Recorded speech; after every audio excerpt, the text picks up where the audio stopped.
سامعین کرام، آپ سن رہے ہیں مرزا امجد بیگ ایڈوکیٹ کے لڑے گئے مقدمات کے سلسلے میں ایک دلچسپ مقدمے کی روداد جس کا نام ہے خار ہوس۔ یہ اس سلسلے کی قسط نمبر 3 ہے۔ مجھے امید ہے آپ کو میری یہ کاوش پسند آ رہی ہوگی۔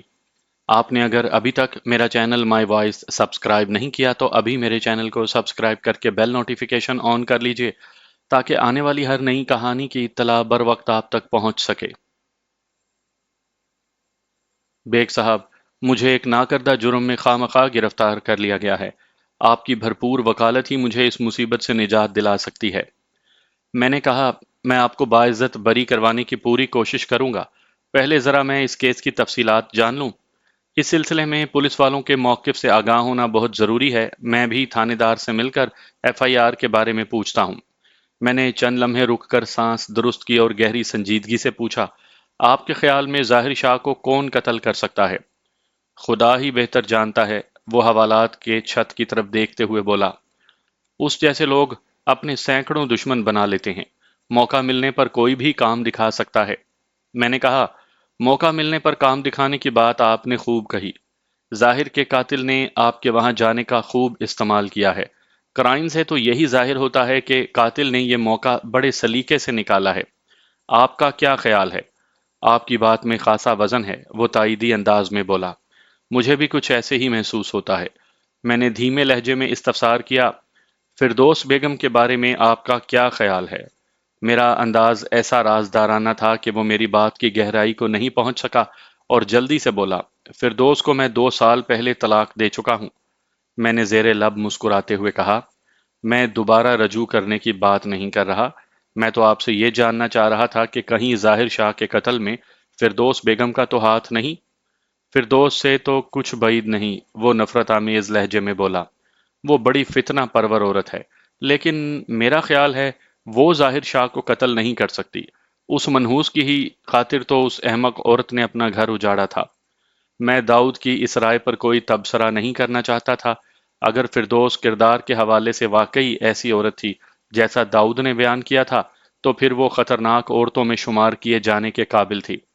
مقدس رشتوں کو پامال کرنے والے لوگ کبھی کسی کے نہیں ہوتے۔ وہ حالات اور موقع دیکھ کر اپنے مفاد کی خاطر کوئی بھی کروٹ لے سکتے ہیں۔ میں نے داؤد کے پاس سے رخصت ہونے سے پہلے پوچھا، گرفتاری کے وقت پولیس والوں نے آپ کے دفتر کی تلاشی تو لی ہوگی؟ اس نے اس بات میں سر ہلاتے ہوئے کہا، ہاں، انہوں نے میرے دفتر کا کونا کونا چھانا اور میری میز کی دراز میں سے انہیں ایک پسٹل بھی مل گیا جو فوری طور پر انہوں نے اپنے قبضے میں کر لیا۔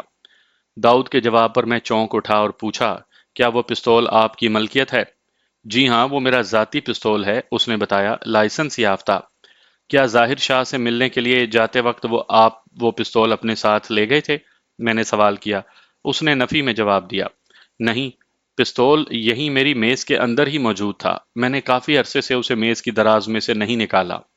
ایک لمحے کا توقف کر کے اس نے اضافہ کیا، یہ ہتھیار میں نے احتیاط کے تقاضوں کے پیش نظر اپنے پاس رکھا ہوا ہے۔ آج تک اس کے استعمال کی نوبت نہیں آئی، لیکن اب وہ بالکل غلط ہاتھوں میں پہنچ گیا ہے۔ میں نے متاسفانہ انداز میں کہا، آپ پولیس والوں کے ہاتھوں سے بخوبی آگاہ ہوں گے نا؟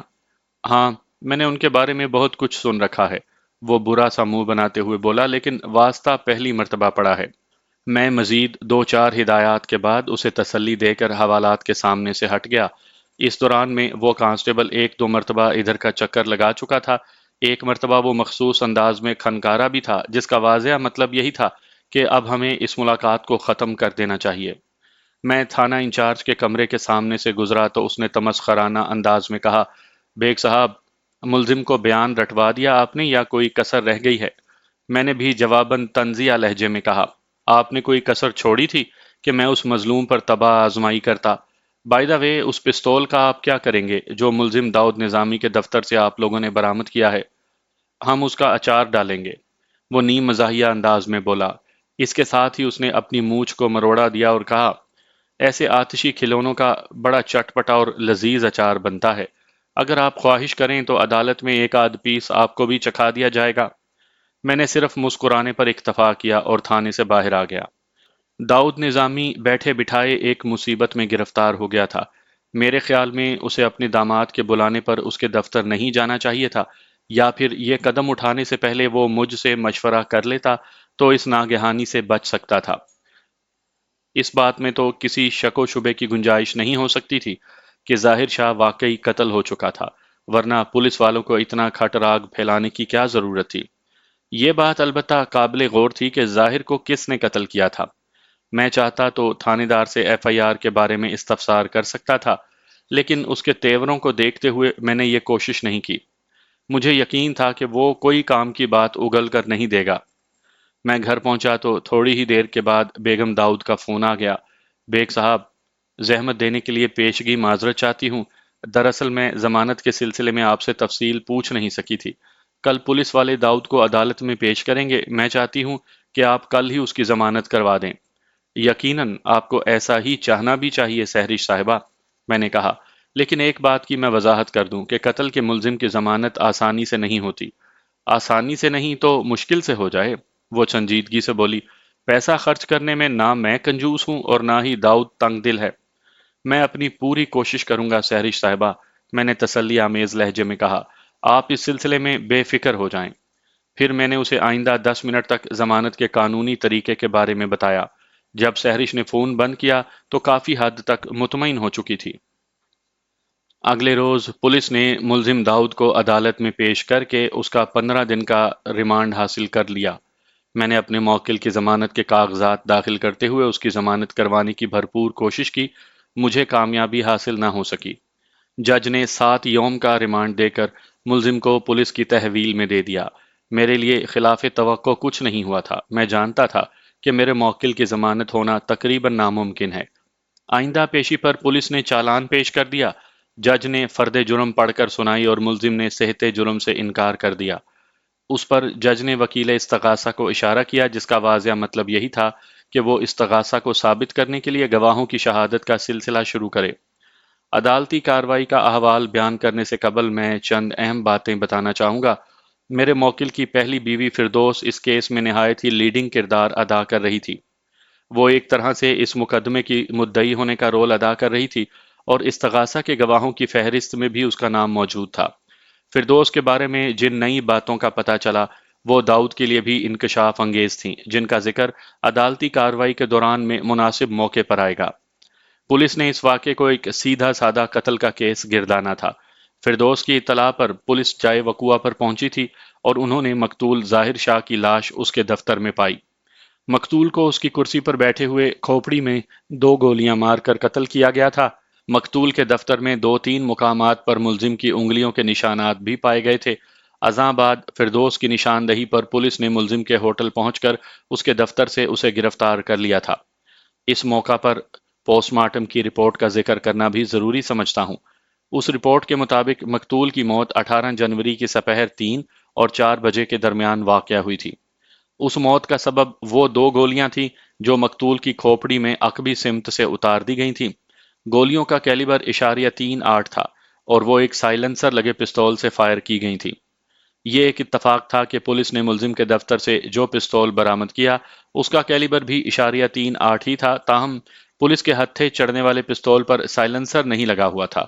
استغاثہ کی جانب سے کم و بیش نصف درجن گواہوں کی فہرست دائر کی گئی، جن میں زیادہ تعداد مقتول کی ٹریول ایجنسی کے اسٹاف پر مشتمل تھی، مگر میں یہاں پر صرف 3-4 نہایت اہم گواہوں کا تذکرہ کروں گا تاکہ صفحات کا مخصوص کوٹا کام کی باتوں میں صرف ہو۔ سب سے پہلے انکوائری آفیسر نے واقعاتی شہادتوں کے ساتھ اپنے تیار کردہ چالانوں کی روشنی میں ایک مختصر سا بیان دیا، جس میں اس بات کی وضاحت کی گئی تھی کہ پولیس نے کس بنا پر ملزم کو قاتل کے خانے میں فٹ کیا ہے۔ انکوائری افسر ایک سب انسپیکٹر تھا۔ یہ وہی ایس آئی تھا جس سے چند روز قبل میں تھانے میں ملاقات کر چکا تھا۔ اب میری سمجھ میں آ گیا کہ اس روز وہ ملزم سے ملنے کے لیے میرے راستے میں روڑے کیوں اٹکا رہا تھا۔ وکیل استغاثہ نے 2-4 سرسری نوعیت کے سوالات پوچھ کر اپنا کام نمٹا دیا۔ اس کے بعد میں جج کی اجازت سے اس کیس کے آئی او یعنی انکوائری آفیسر کی جانب متوجہ ہو گیا۔ میں نے سوالات کا آغاز کرتے ہوئے کہا، میں آپ کا نام پوچھ سکتا ہوں اور کیا یہ تفتیشی افسر یا انکوائری افسر کے بجائے آپ کو آپ کے نام سے مخاطب کر سکتا ہوں؟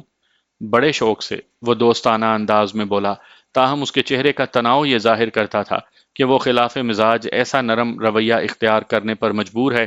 پھر اس نے اپنا نام بھی بتا دیا۔ میرا نام گلزار خان ہے۔ گلزار صاحب، میں نے اس کے چہرے پر نگاہ جماتے ہوئے استفسار کیا، آپ کو وقوعہ کے بارے میں کس نے مطلع کیا تھا؟ مقتول کی سچی خیر خواہ فردوس بیگم نے۔ آپ نے یہ کیسے اندازہ لگا لیا کہ فردوس بیگم مقتول کی سچی خیر خواہ ہیں؟ میں نے پوچھا۔ اس نے بتایا، جو شخص مصیبت کے وقت کسی کے کام آئے وہ مصیبت زدہ شخص کا خیر خواہ ہی ہوتا ہے۔ پھر مجھے پتا چلا ہے کہ فردوس بیگم مقتول کی بزنس پارٹنر بھی ہیں۔ داؤد نظامی اور میں چونک کر انکوائری افسر کو دیکھنے لگے۔ ہمارے لیے یہ انکشاف ہی تھا کہ فردوس بیگم ٹریول ایجنسی کے کاروبار میں ظاہر شاہ کی پارٹنر بھی تھی۔ میں نے تصدیق طلب انداز میں انکوائری آفیسر سے پوچھا، گلزار صاحب، بزنس پارٹنر سے آپ کی مراد ٹریول ایجنسی والے بزنس سے ہے؟ جی ہاں، میں اسی بزنس کی بات کر رہا ہوں۔ وہ اس بات میں گردن ہلاتے ہوئے بولا، کیا آپ کو یہ بات معلوم نہیں تھی؟ واقعی میں یہ بات نہیں جانتا تھا، میں نے کہا۔ اس نے چوٹ کی، تو پھر آپ بڑے بے خبر وکیل ہیں۔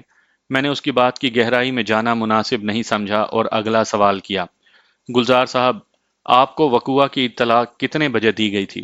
اس نے جواب دیا، 18 جنوری سپہر 3:25 پر ہمیں اطلاع ملی تھی کہ فلائی سٹار ٹریول ایجنسی میں قتل کی ایک واردات ہو گئی ہے۔ فلائی سٹار ظاہر شاہ کی ٹریول ایجنسی کا نام تھا۔ داؤد نے مجھے بتایا تھا کہ وہ لگ بھگ 3:15 پر ظاہر شاہ کے دفتر سے نکلا تھا۔ اس کا مطلب یہ ہوا کہ اس کے رخصت ہونے کے 10 منٹ کے بعد فردوس بیگم نے پولیس کو فون کیا تھا۔ میں نے انکوائری آفیسر سے پوچھا، فردوس بیگم نے اس واردات کی اطلاع دیتے ہوئے کن الفاظ کا استعمال کیا تھا؟ وہ تھوڑی دیر سوچنے کے بعد بولا، فون چونکہ میں نے ریسیو کیا تھا اس لیے مجھے اچھی طرح یاد ہے کہ فردوس بیگم نے کہا تھا کہ میرے بزنس پارٹنر ظاہر شاہ کو اس کے سسر نے قتل کر دیا ہے۔ آپ فوراً فلائی سٹار کے دفتر پہنچے۔ اس کے بعد مذکورہ ٹریول ایجنسی کا ایڈریس سمجھایا گیا تھا۔ میں نے سوال کیا کہ آپ کتنے بجے جائے واردات پر پہنچ گئے تھے؟ لگ بھگ 4 بجے، اس نے جواب دیا۔ اس کے بعد کیا ہوا تھا؟ میں نے پوچھا۔ وہ بولا، ہونا کیا تھا؟ میں نے موقع کی ضروری کارروائی نمٹائی، ظاہر شاہ کی لاش کو پوسٹ مارٹم کے لیے روانہ کیا اور خود قاتل کی گرفتاری کے لیے چل نکلا۔ قاتل کی نشاندہی بھی فردوس بیگم نے کی ہوگی، میں نے کہا۔ ظاہر ہے، اور مجھے کوئی خواب تھوڑی آیا تھا، وہ عجیب سے لہجے میں بولا۔ آپ نے میرے موکل کو کتنے بجے گرفتار کیا تھا؟ 5:30 بجے۔ گلزار صاحب، میں نے سوالات کے سلسلے کو دراز کرتے ہوئے کہا، پوسٹ مارٹم کی رپورٹ میں بتایا گیا ہے کہ مقتول کو سائلنسر لگے پستول سے ہلاک کیا گیا ہے۔ کیا آپ نے آلہ قتل برآمد کر لیا ہے؟ وہ ادھر پڑی میز پر رکھا ہے۔ آئیو نے ایک میز کی جانب اشارہ کرتے ہوئے کہا، یہ اشاریہ 38 کیلیبر کا پستول ہمیں ملزم کی دراز سے ملا تھا۔ میں نے مذکورہ میز کی طرف دیکھا، وہاں سیلوفن بیگ میں محفوظ ایک پستول رکھا تھا جو یقینی طور پر اشاریہ 38 کیلیبر ہی کا تھا۔ میں نے چونکنے کی اداکاری کرتے ہوئے کہا، مگر یہ تو سائلنسر کے بغیر ہے، جبکہ پوسٹ مارٹم میں سائلنسر لگے پستول کا ذکر ہے۔ وہ سائلنسر کہاں گیا؟ مجھے کیا معلوم کہاں گیا، وہ بگڑ کر بولا۔ ممکن ہے ملزم نے واپسی میں سائلنسر راستے میں پھینک دیا ہو۔ مجھے یہ پستول بغیر لائے سائلنسر کے ہی اس کی میز کے دراز سے ملا ہے۔ میں نے پوچھا، پوسٹ مارٹم کی رپورٹ میں یہ بھی درج ہے کہ مقتول کی کھوپڑی میں عقبی سمت سے 2 گولیاں اتار دی گئی تھیں۔ گلزار صاحب، آپ نے مقتول کی لاش کا تفصیلی معائنہ کیا ہوگا۔ کیا واقعی ظاہر شاہ پر پچھلی طرف سے حملہ کیا گیا تھا؟ اس نے تامل کرتے ہوئے اسبات میں جواب دیا۔ میں نے پوچھا، گلزار صاحب، مبینہ آلہ قتل وقوعہ کے فوراً بعد ہی آپ کے قبضے میں آ گیا تھا، کیا آپ نے اس کا لیبارٹری ٹیسٹ کروایا تھا؟ وہ کس لیے وکیل صاحب؟ الٹا اس نے مجھ سے سوال کیا۔ میں نے کہا، تاکہ اس بات کی تصدیق ہو سکتی کہ مقتول کی کھوپڑی میں اترنے والی وہ 2 موذی گولیاں اسی پستول سے فائر کی گئی تھیں۔ وہ بولا، مقتول کے جسم سے برآمد ہونے والی گولیاں اشاریہ 38 کیلیبر کی ہی ہیں، اور یہ پستول بھی اسی کیلیبر کا ہے۔ تصدیق کے لیے اتنا ہی کافی نہیں ہے؟ یہ کافی ہوتا، میں نے اس کی آنکھوں میں جھانکتے ہوئے کہا، اگر دنیا میں اشاریہ 38 کیلیبر کا صرف ایک ہی پستول ہوتا، اور وہ بھی یہ پستول۔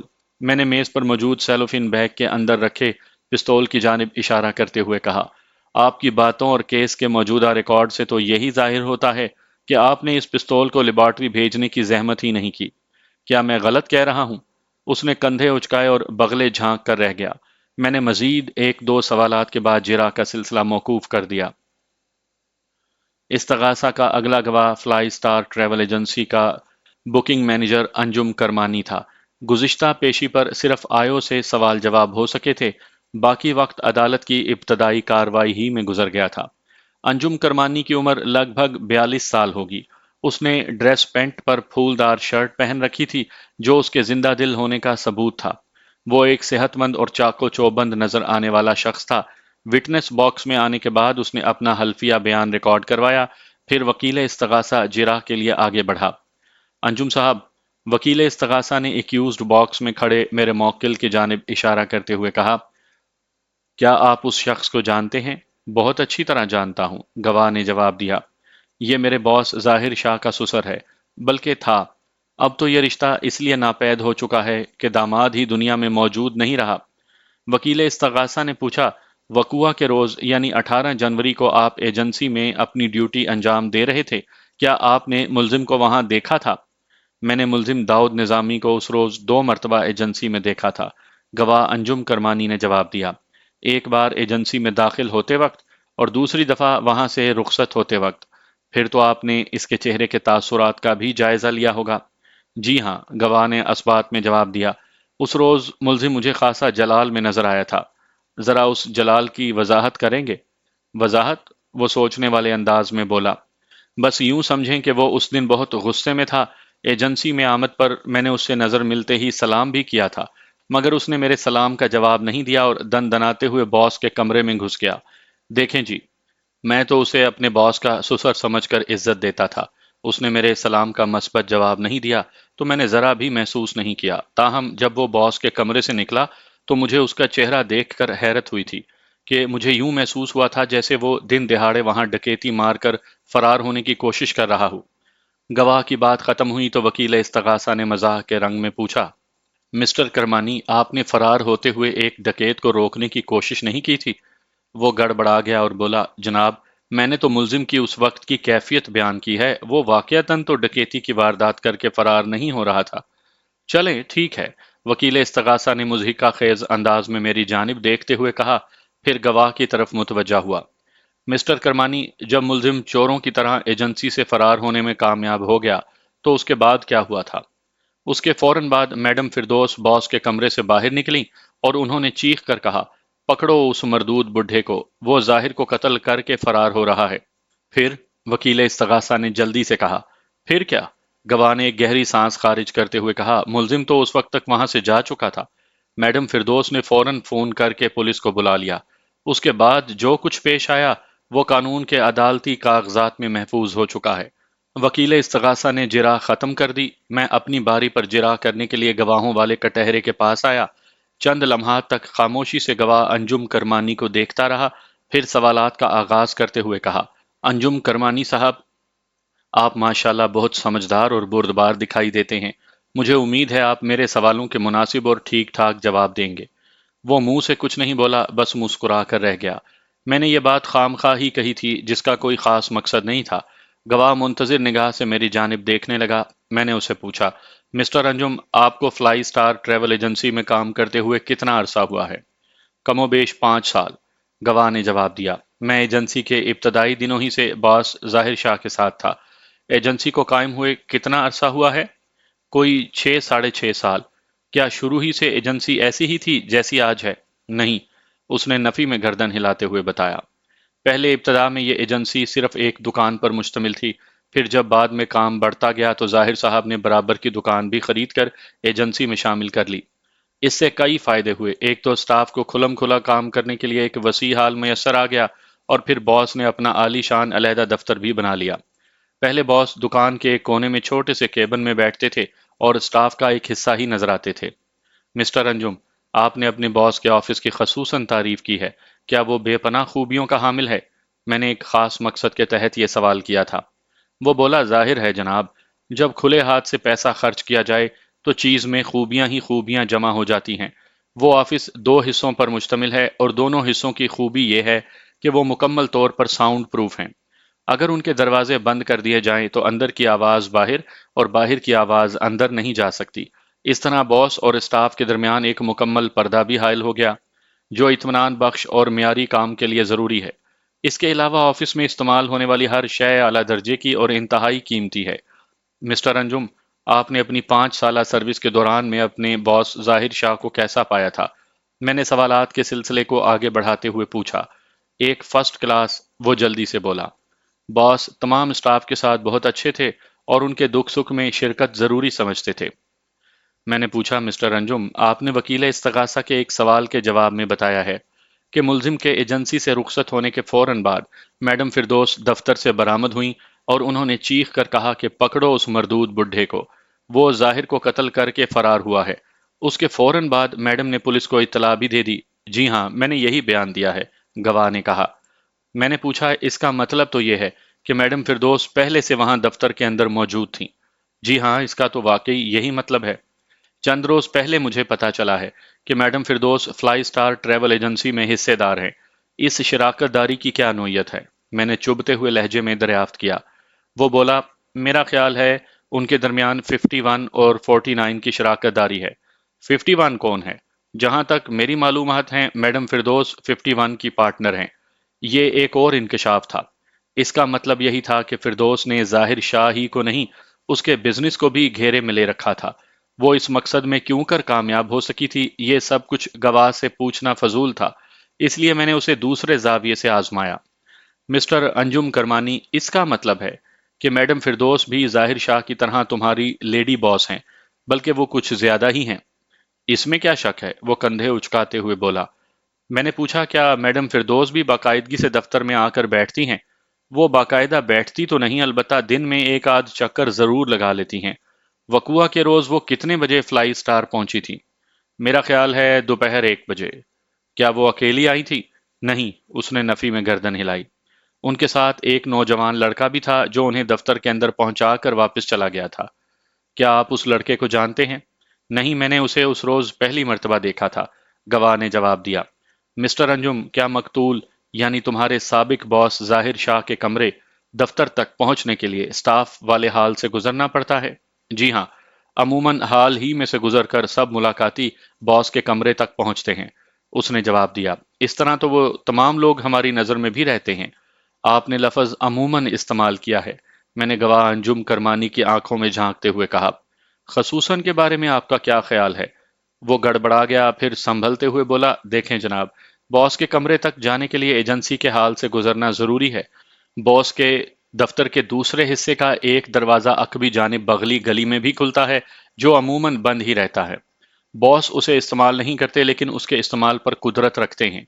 اس حوالے سے میں نے عمومی گزرگاہ کا ذکر کیا تھا۔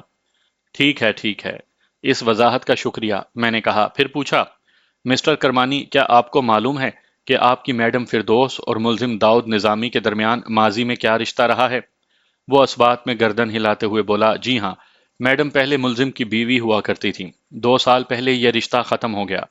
اس رشتے کے ختم ہونے کی وجوہات آپ کو معلوم ہیں؟